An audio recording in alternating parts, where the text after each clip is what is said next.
Year. ഇന്ന് നമ്മൾ നോക്കുന്നത് SSC GDയുടെ പൊളിറ്റിക്സിലെ പ്രീവിയസ് ഇയർ ക്വസ്റ്റ്യൻസ് ആണ്.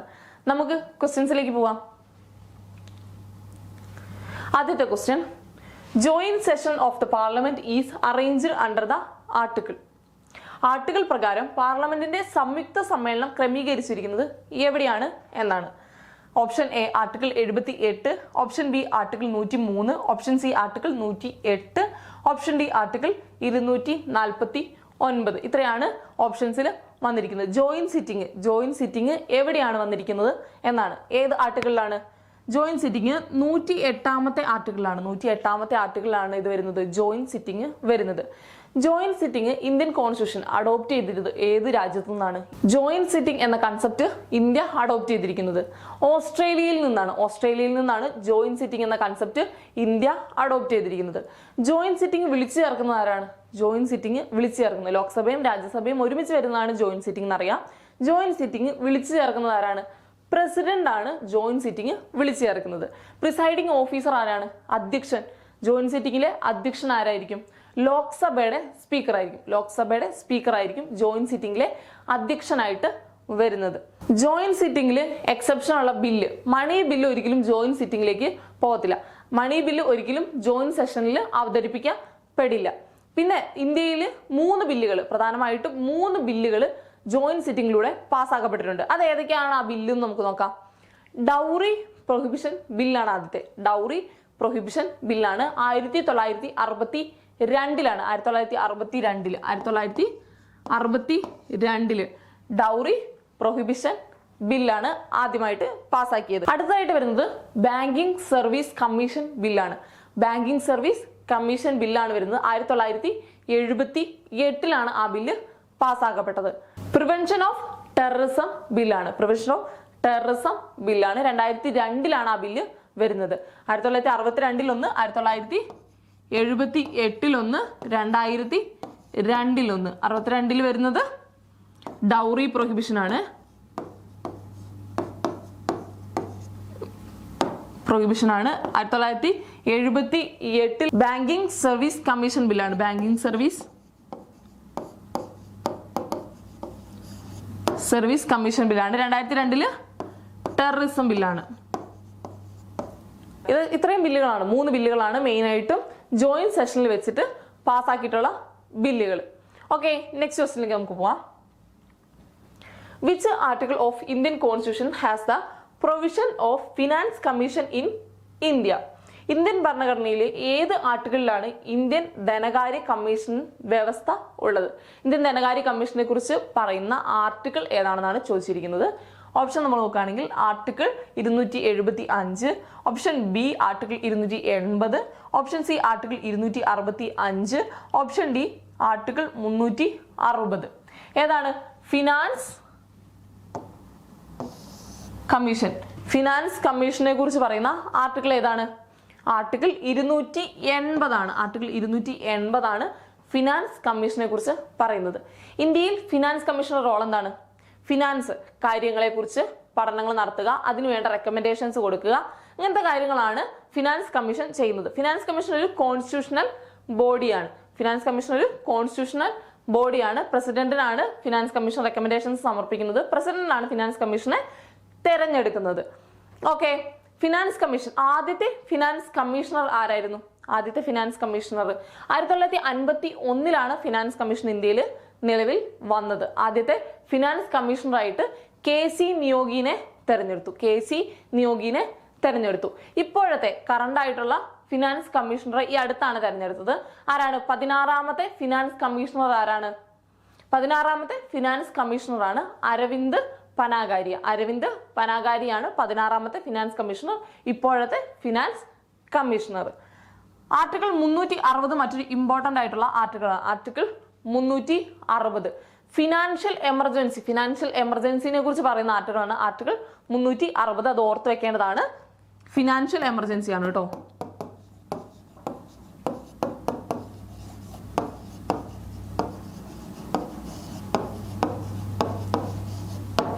ഫിനാൻഷ്യൽ എമർജൻസി ആണ് article 360. Okay, next question. The concept of federal system in Indian constitution is taken from. Indian ഭരണഘടനയിലെ federal സംവിധാനം എന്ന ആശയം സ്വീകരിച്ചത്, ഫെഡറൽ സംവിധാനം എന്ന ആശയം സ്വീകരിച്ചത് എവിടെ നിന്നാണെന്നാണ് ചോദിച്ചിരിക്കുന്നത്. Option A Ireland, option B Australia, option C Germany, option D Canada. Federal system with strong centre, ഇതാണ് ഇന്ത്യ അഡോപ്റ്റ് ചെയ്തത്. എവിടെ നിന്നാണ് അഡോപ്റ്റ് ചെയ്തത്? കാനഡയിൽ നിന്നാണ്. കാനഡയിൽ നിന്നാണ് ഇന്ത്യ ഫെഡറൽ സിസ്റ്റം അഡോപ്റ്റ് ചെയ്തത്. ഓക്കെ, നമ്മൾ അയർലൻഡിൽ നിന്നും അഡോപ്റ്റ് ചെയ്തത് ഏതൊക്കെയാണ്? അയർലൻഡിൽ നിന്നും ഇന്ത്യ അഡോപ്റ്റ് ചെയ്ത കൺസെപ്റ്റുകൾ ഏതൊക്കെയാണ്? DPSP, directive principle of state policy. DPSP നമ്മൾ എവിടെ നിന്നാണ്? അയർലൻഡിൽ നിന്നാണ് കടമെടുത്തത്. DPSP നമ്മൾ അയർലൻഡിൽ നിന്നാണ് കടമെടുത്തത്. പിന്നെ നമ്മൾ കടമെടുത്തത് ഏതാണ്? Election of president. പ്രസിഡന്റിന്റെ എലക്ഷൻ മെത്തേഡ് നമ്മൾ അയർലൻഡിൽ നിന്നും കടമെടുത്തതാണ്. പ്രസിഡന്റിന്റെ എലക്ഷൻ മെത്തേഡ്. പിന്നെ നമ്മൾ എടുത്തത് നോമിനേഷൻ ആണ്. രാജ്യസഭയിലേക്കുള്ള പ്രസിഡന്റിന്റെ നോമിനേഷൻസ്. ആ നോമിനേഷൻ നമ്മൾ എവിടുന്നാണ്? അയർലൻഡിൽ നിന്ന് തന്നെ അഡോപ്റ്റ് ചെയ്ത മറ്റൊരു കൺസെപ്റ്റ് ആണ്. ഓസ്ട്രേലിയയിൽ നിന്നും നമ്മൾ അഡോപ്റ്റ് ചെയ്തതാണെന്ന്. ഓസ്ട്രേലിയയിൽ നിന്നും നമ്മൾ അഡോപ്റ്റ് ചെയ്തത് ജോയിന്റ് സിറ്റിംഗ്. നമ്മൾ നേരത്തെ പറഞ്ഞു ജോയിന്റ് സിറ്റിംഗ് നമ്മൾ എവിടുന്നാണ്? ഓസ്ട്രേലിയയിൽ നിന്നാണ് അഡോപ്റ്റ് ചെയ്തത്. അതുപോലെ തന്നെ ജോയിന്റ് സിറ്റിംഗ് അല്ലാതെ വേറൊരെണ്ണം കൂടി ഉണ്ട് നമ്മൾ അഡോപ്റ്റ് ചെയ്തത്, കൺകറന്റ് ലിസ്റ്റ്. കൺകറന്റ് ലിസ്റ്റും നമ്മൾ എവിടുന്നാണ്? ഓസ്ട്രേലിയയിൽ നിന്ന് തന്നെ അഡോപ്റ്റ് ചെയ്ത ഒരു കൺസെപ്റ്റ് ആണ്. ഓക്കെ, നെക്സ്റ്റ് ക്വസ്റ്റ്യൻ നമുക്ക് നോക്കാം. Who is the highest legal officer of the union government of India? ഇന്ത്യയിൽ യൂണിയൻ ഗവൺമെന്റിന്റെ ഏറ്റവും ഉയർന്ന നിയമ ഉദ്യോഗസ്ഥൻ ആരാണെന്നാണ്. നിയമ ഉദ്യോഗസ്ഥൻ, ഏറ്റവും ഉയർന്ന നിയമ ഉദ്യോഗസ്ഥൻ ആരാണെന്നാണ്. ഓപ്ഷൻസ് നമുക്ക് നോക്കാം. Option A attorney general of India, option B CAG, option C president, option D solicitor general of India. Option D solicitor general of India. ഇത്രയാണ് ഓപ്ഷൻസിൽ വരുന്നത്.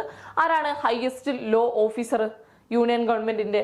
അറ്റോർണി ജനറൽ ഓഫ് ഇന്ത്യ ആണ്. അറ്റോർണി ജനറൽ ഓഫ് ഇന്ത്യ ആണ് highest law officer ആയിട്ട് വരുന്നത്. Article 76 article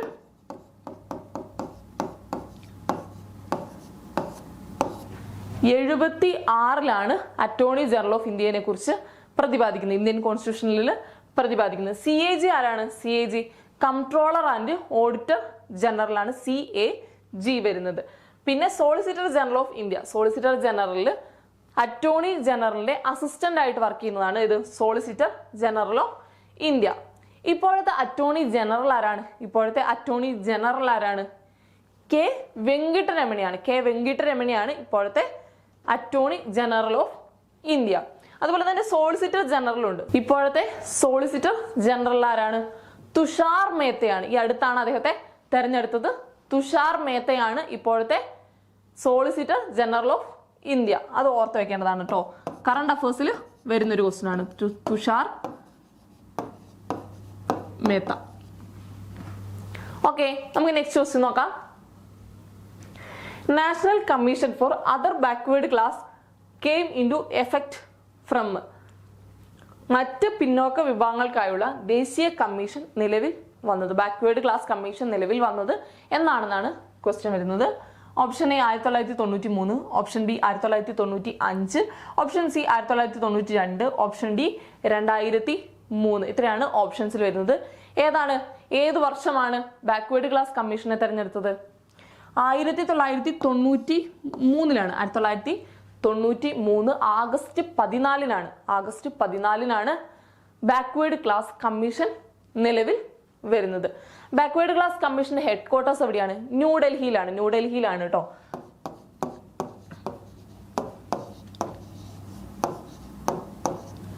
ന്യൂഡൽഹിയിലാണ് backward class കമ്മീഷന്റെ headquarters വരുന്നത്. Backward class കമ്മീഷനും ഒരു കോൺസ്റ്റിറ്റ്യൂഷണൽ ബോഡിയാണ്. Okay, next question. Article 21A of Indian constitution deals with dash. Indian ഭരണഘടനയുടെ ആർട്ടിക്കിൾ 21A പ്രതിപാദിക്കുന്നത് എന്തിനെ കുറിച്ചാണ് എന്നാണ്. ഓപ്ഷൻസ് നമുക്ക് നോക്കാം. Option A protection against arrest and detection in certain cases, option B right to education, option C freedom of speech, option D equality before law. ഇത്രയാണ് ഓപ്ഷൻസിൽ വരുന്നത്. ഏതാണ് ആർട്ടിക്കിൾ 21A വരുന്നത്? ആർട്ടിക്കിൾ 21A വരുന്നത് ഏതാണ്? ആർട്ടിക്കിൾ 21A വരുന്നതാണ് right to education. Right to education ആണ് article 21A വരുന്നത്. ആർട്ടിക്കിൾ 21A ഒരു അമെൻമെന്റ് വഴിയാണ് വന്നത്. ഏത് അമെൻമെന്റ് വഴിയാണ് ആർട്ടിക്കിൾ 21A ഇന്ത്യൻ കോൺസ്റ്റിറ്റ്യൂഷനിൽ ആഡ് ആയത്?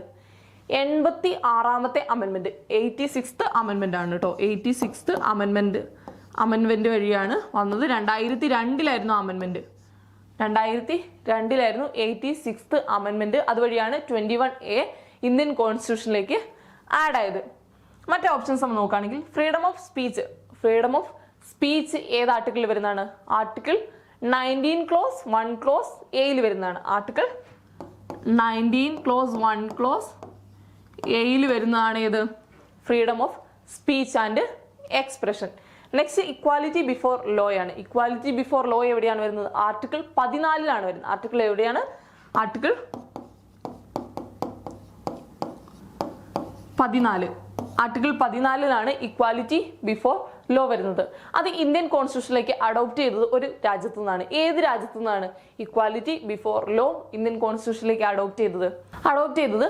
ബ്രിട്ടനിൽ നിന്നാണ് ഇക്വാലിറ്റി ബിഫോർ ലോ ഇന്ത്യൻ കോൺസ്റ്റിറ്റ്യൂഷനിലേക്ക് അഡോപ്റ്റ് ചെയ്തത്. അവിടെ കൺഫ്യൂഷൻ വരുന്ന മറ്റൊരു ക്വസ്റ്റ്യൻ ആണ്, equal protection law India adopt ചെയ്തത് ഏത് രാജ്യത്തു നിന്നാണ്? ഇക്വാലിറ്റി ബിഫോർ ലോയും ഈക്വൽ പ്രൊട്ടക്ഷൻ ലോയും വേറെ വേറെയാണെന്ന് നിങ്ങൾ ഓർത്തിരിക്കേണ്ടതാണ്. Equal protection law India adopt ചെയ്തിരിക്കുന്നത് USA നിന്നാണ് equal protection law India adopt ചെയ്തിരിക്കുന്നത്. Okay, protection against arrest and detention in certain cases അതേതാണ്? ഏത് ആർട്ടിക്കിളിൽ വരുന്നതാണ്? ആർട്ടിക്കിൾ 22 ആർട്ടിക്കിൾ 22 വരുന്നതാണ് ഏത്? Protection against arrest and detection certain cases. Okay, next question നമുക്ക് നോക്കാം. Article 370 is drafted in the part dash of the Indian constitution. Article 317 ഏത് പാർട്ടിൽ വരുന്നു എന്നാണ് ചോദിച്ചിരിക്കുന്നത്. ആർട്ടിക്കിൾ 317 എന്താണ്? ആർട്ടിക്കിൾ 317 പറയുന്നത് ജമ്മു ആൻഡ് കാശ്മീരിന്റെ സ്പെഷ്യൽ പ്രൊവിഷൻസിനെ കുറിച്ചാണ്. ജമ്മു ആൻഡ് കാശ്മീരിന്റെ സ്പെഷ്യൽ പ്രൊവിഷൻസിനെ കുറിച്ചാണ് ആർട്ടിക്കിൾ 370 പറയുന്നത്. ഓക്കെ, അത് പറയുന്ന പാർട്ട്, ആർട്ടിക്കിൾ 370 വരുന്ന പാർട്ട് ഏതാണെന്നാണ് ചോദിച്ചിരിക്കുന്നത്. Option A 21, option B 12, option C 19, option D 11. ഇത്രയാണ് ഓപ്ഷൻസിൽ വരുന്നത്. ഏത് പാർട്ടിലാണ് ആർട്ടിക്കിൾ 370 പ്രതിപാദിക്കുന്നത്? ആർട്ടിക്കിൾ 370 പ്രതിപാദിക്കുന്നത് പാർട്ട് 21 പാർട്ട് 21 ആർട്ടിക്കിൾ 370 പ്രതിപാദിക്കുന്നത്. പാർട്ട് 11 എന്താണ്? പാർട്ട് 11 എന്താണ് വരുന്നത്? പാർട്ട് 11 വരുന്നതാണ് സെൻട്രും സ്റ്റേറ്റും തമ്മിലുള്ള റിലേഷനെ കുറിച്ച് പറയുന്നതാണ് പാർട്ട് 11. അതുപോലെ തന്നെ പാർട്ട് 12 എത്രാമത്തെ ആർട്ടിക്കിൾ മുതൽ എത്രാമത്തെ ആർട്ടിക്കിൾ വരെയാണ്? 294 ആർട്ടിക്കിൾ മുതൽ 300 ആർട്ടിക്കിൾ വരെ. 294 മുതൽ 300 ആർട്ടിക്കിൾ വരെയാണ് എവിടെ വരുന്നത്? പാർട്ട് 12 വരുന്നത്. ആർട്ടിക്കിൾ 370 എവിടെയാണ് വരുന്നത്? 21 പാർട്ടിലാണ്. ഓക്കെ, ഇത്രയൊക്കെയാണ് 2024 GDക്ക് വേണ്ടിയുള്ള പ്രിപ്പറേഷനിൽ PYQ ക്വസ്റ്റ്യൻസ് ആയിട്ട് നമ്മൾ തരുന്നത്. കൂടുതൽ ക്വസ്റ്റ്യൻസ് കൂടെ നോക്കിയിട്ട് നിങ്ങൾ എക്സാമിന് പ്രിപ്പയർ ചെയ്യുക. Thank you.